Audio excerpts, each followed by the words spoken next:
ተደጋጋሚ ውርጃ አጋጥሞሽ ያውቃል? እንግዲያውስ ይህ ቪዲዮ ላንቺ ነው።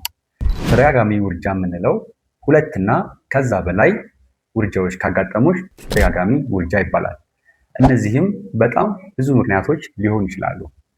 ነገር ግን ማድረግ ያለብሽ ነገሮች ስናጠቃልላቸው እነዚህን 4 ነገሮች ነው። የመጀመሪያው ነገር እርግዝና ከመፈጠሩ በፊት ከ1 ወር እስከ 3 ወር ቀደም ብለሽ ፕሪናታል ወይም ደግሞ ፎሊክ አሲድ ብትወስጂ ይመከራል። ሁለተኛው ነገር ደግሞ ለጤና ጎጂ ከሆኑ መጥፎ ልማዶች ራስሽን ማራቅ ያስፈልጋል። እነዚህም አልኮል ከመጠጣት፣ ሲጋራ ከማጨስ፣ እንደዚሁም ደግሞ በመጠኑ ከፍ ያለ ካፌን ከመውሰድ ራስን መጠበቅ ያስፈልጋል። ሶስተኛው ነገር የሰውነትሽን ክብደት መጠነኛ ወይም ኖርማል እንዲሆን ማድረግ ያስፈልጋል። ኦቨር ዌይት መሆን፣ አንደር ዌይት መሆን እርግዝና እንዲቋረጥ ምክንያት ሊሆን ስለሚችል።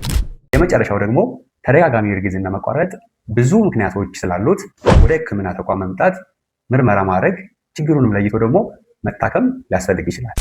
እነዚህን 4 ነገሮች ብታደርጊ ተደጋጋሚ ውርጃ እንዳይከሰት ሊያግዙ ይችላሉ። ዶክተር ኢሳያስ ነኝ ከገነት ክሊኒክ የማህፀንና ጽንስ ስፔሻሊቲ ፕሬዝደንት ሐኪም።